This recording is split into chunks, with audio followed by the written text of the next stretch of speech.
My daughter called me at 7 in the morning last Tuesday, her voice tight with worry.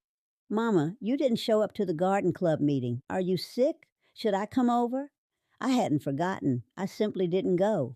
And for the first time in 30 years, I felt no guilt about it. That's when I understood something my granddaughter had been trying to tell me. I was allowed to change my mind about how to live. My name is Gloria, and I'm 63 years old. And I'm about to tell you why the best decision I ever made was choosing to stay home. Not because I'm afraid of the world, but because I finally got smart enough to listen to what my body and my spirit have been whispering to me all along. For 4 decades, I was the woman who showed up. I showed up to work at the hospital for 35 years, sometimes picking up double shifts because someone needed me. I showed up to every school recital, every PTA meeting, every church function. I showed up when my mother was sick. I showed up when my ex-husband needed help, even after we split. I showed up to the gym 3 times a week because that's what you're supposed to do. I showed up to the grocery store on a schedule. I showed up to family dinners and neighborhood barbecues and my friend Sandra's book club, even when I didn't want to. I kept showing up because that's what strong black women do. We don't complain. We don't rest. We keep moving. We take care of everybody. We prove our worth by how much we can carry. But something changed after 60. It wasn't a heart attack or a diagnosis. It wasn't even a bad fall. It was quieter than that. One morning, I woke up and realized I was tired. Not the kind of tired you sleep off, but the kind that lives in your bones. And I realized something else. I didn't have to keep doing this. Not anymore. The world outside started to feel like too much. The noise at the mall made my chest tight. The traffic stressed my heart. The pressure to keep up with younger women at work, pretending I had energy I didn't have, pretending I wanted to go out for happy hour when all I wanted was my couch and silence. The constant phone calls from people who only called when they needed something. The expectation that because I'm not working anymore, I suddenly have unlimited time for everybody else's agenda. So I stopped, and I discovered something that saved my life.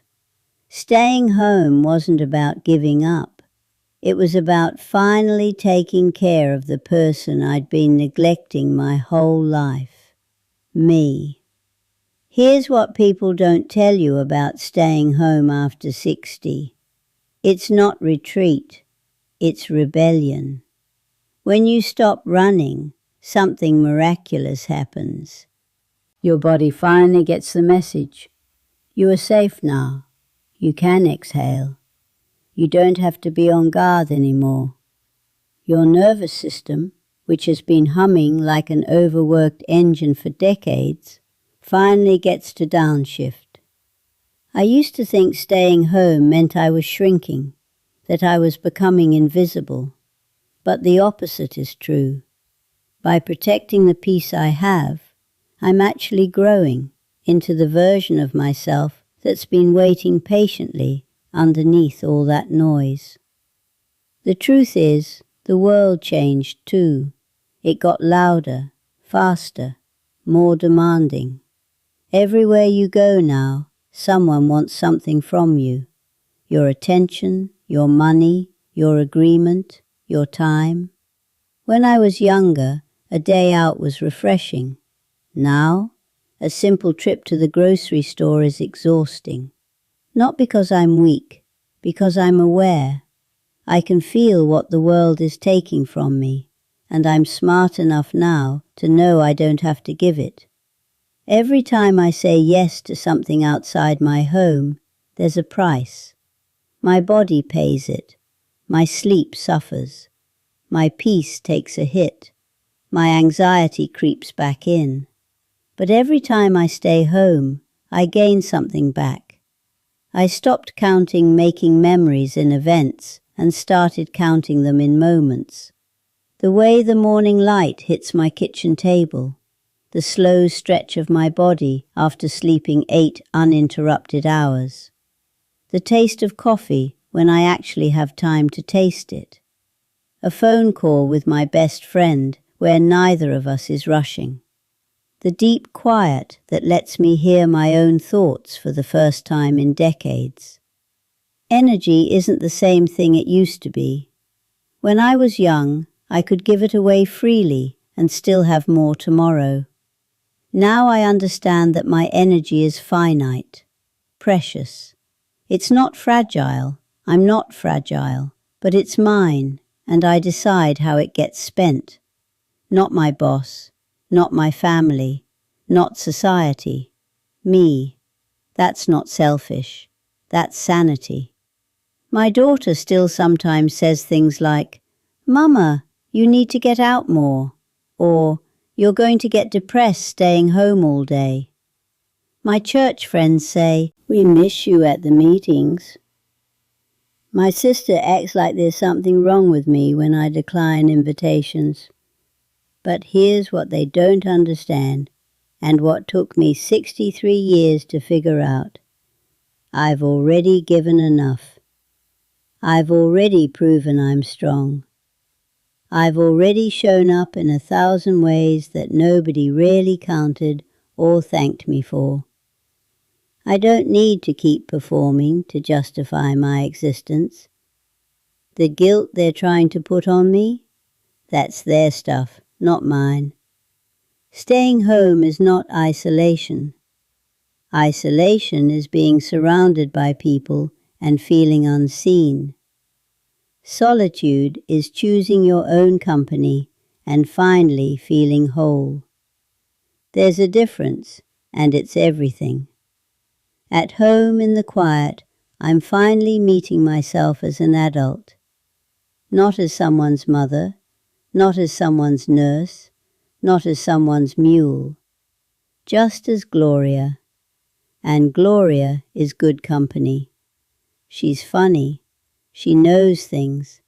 She has opinions that don't need anyone else's permission to matter. When you settle into your home and stop the constant motion, your body starts healing in ways you didn't even know needed healing. My lower back pain? Mostly gone. I used to think it was just part of getting older, but it turns out a lot of it was tension from always being on alert, always rushing, always braced for the next demand. My sleep? Better than it's been in 20 years. When my mind isn't overstimulated and my calendar isn't packed, I sleep like a woman who's finally safe. My digestion, my blood pressure, my mood. All of it improved when I stopped forcing my body to match a pace that was never meant for this stage of life. This isn't magic. It's just what happens when you stop working against yourself. I've also started noticing things I'd been too busy to see. The cardinals that visit my yard every morning.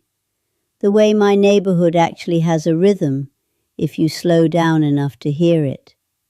The particular silence that happens at dawn before the world wakes up and starts demanding again. There's a sound in my house, the sound of a life being lived at its own pace. It's the sound of healing. Staying home has given me something I never expected. Clarity about who I actually am when nobody's watching, when nothing's expected of me, when there's nothing to prove. I've discovered I like to paint. Not well, I'm terrible actually, but I like the feel of it. I like making tea at 3 p.m. just because. I like rereading the same books that made me feel something the first time. I like sitting on my porch in the evening and just watching the sky change colors. I like being bored, if I'm honest. Not all the time, but enough to remember that I'm human, not a machine. I've also noticed something about the people in my life. The ones who matter are still here. The ones who only wanted something from me, they drifted away. And I didn't even miss them, which tells you something about how much energy those relationships were costing me. The people who matter now, my 2 grandkids who come over for Sunday pancakes, my best friend Diane, who sits on my porch with me and doesn't need me to entertain her. My son, who finally sees me as a person, instead of just someone to call when he needs something. Those relationships feel real in a way they never did when I was running on empty, trying to be everything to everyone. This might sound strange, but staying home after 60 is harder than I thought it would be. Not because of the solitude, but because of the pressure to justify myself, the pressure to stay busy, the pressure to prove I'm not depressed or lonely or giving up on life. So I had to build a practice, a discipline, something to help me honor this choice with intention instead of guilt. I started a morning routine that's just for me. Before anybody can call me or expect anything, I sit with my coffee and my journal, and I write down 3 things. Something I'm grateful for, something I noticed, something I'm proud of myself for. Even if it's just, I took my vitamins, or I didn't answer the phone when I didn't feel like it.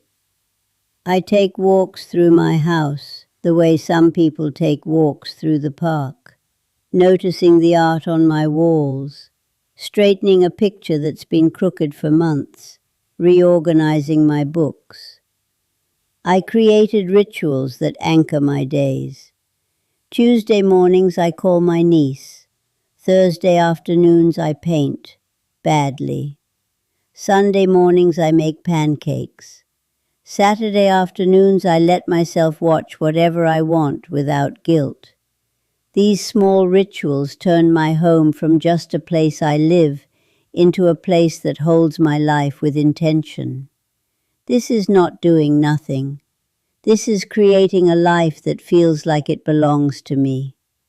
Here's what I want you to know if you're reading this and you're past 60 and someone's making you feel bad about wanting to slow down, wanting to rest, wanting to stop performing.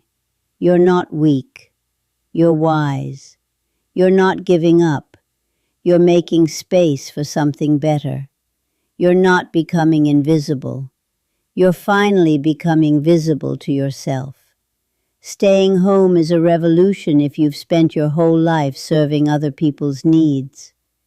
It's an act of self-love in a world that taught you to be ashamed of loving yourself. It's choosing yourself when nobody taught you that was allowed. And here's the thing about peace. It doesn't come from doing more. It doesn't come from staying busy or keeping up or proving you're still got it. Peace comes from settling, from knowing that you've already done enough, from understanding that your worth isn't measured by your productivity, your social schedule, or how many people need you. Your worth is intrinsic. You were born with it, and it's been waiting for you to come home long enough to notice it.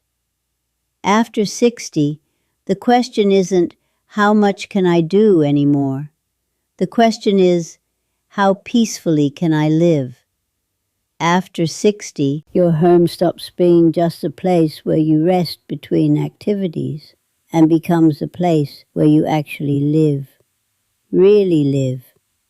Not the rushed, compartmentalized version where you're performing a role, but the full, complex, honest version where you're just you. At home, you can be inconvenient, slow, particular about what you eat and when you wake up, and who gets access to your energy. You can change your mind. You can be moody or quiet or different than you were last week. You can contradict yourself. You can rest without earning it first. And the world doesn't get smaller, it gets richer. Because when you're not exhausted, you actually have capacity to pay attention to things that matter, to people who matter, to your own life, which you've been neglecting while you were being everything to everyone else. I have more real friendships now than I did when I was busy, more meaningful conversations, more actual joy. There's a kind of peace that builds when you commit to protecting your own well-being. It's not the absence of challenge. It's not about never leaving your house or never engaging with the world. It's about having a home base that's so solid, so calm, so truly yours that you can handle anything else from there. When something stressful happens, I can feel it less because I have peace waiting for me at home. When life is hard, my home holds me. When the world is too much, I know exactly where I can go to remember who I am. This peace becomes like a muscle. The more you practice it, the stronger it gets. The more you protect it, the more it protects you. And the beautiful part? This peace doesn't depend on everything going right. It depends on you finally deciding that you matter, that your comfort matters, that your rest matters, that your joy matters. Here's what I know now that I didn't know at 40 or 50. You've already done the work. You've already proven yourself. You've already carried more than you should have had to carry. You're allowed to put it down. You're allowed to stay home and tend your own garden instead of being everyone else's gardener. You're allowed to say no without explanation. You're allowed to disappoint people. You're allowed to change your priorities. You're allowed to be selfish with your peace. That's not a character flaw. That's wisdom. That's self-respect. That's you finally loving yourself the way you've loved everyone else all these years.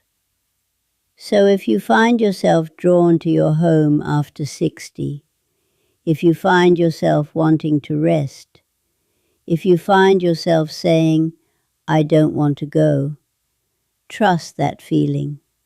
It's not depression. It's not weakness. It's you becoming whole. And the most powerful place for that becoming is the home you already have, waiting for you to finally come home to yourself. My daughter called me again yesterday. She asked if I was coming to the next garden club meeting. I told her I wasn't sure, and instead of the old guilt, I felt something else, peace. Because I know that my life is mine now, that I get to decide how to spend my time, that staying home isn't a punishment or a failure. It's the best choice I ever made. Peace doesn't come from running into the world. It comes from settling into yourself. And for many of us after 60, the home we've built, the walls that have witnessed our struggles and our strength, becomes the doorway to that peace. So sit in your favorite chair. Let the day unfold at its own pace. Breathe deeply. Be kind to yourself. You don't need to be everywhere. You don't need to do everything. You only need to be present with the life you have right now. Because after 60, the greatest gift you can give yourself isn't another adventure or another achievement or another way to prove yourself. The greatest gift is peace. And very often, the most powerful place to find that peace is the home you already have. Welcome home, sister. You earned it.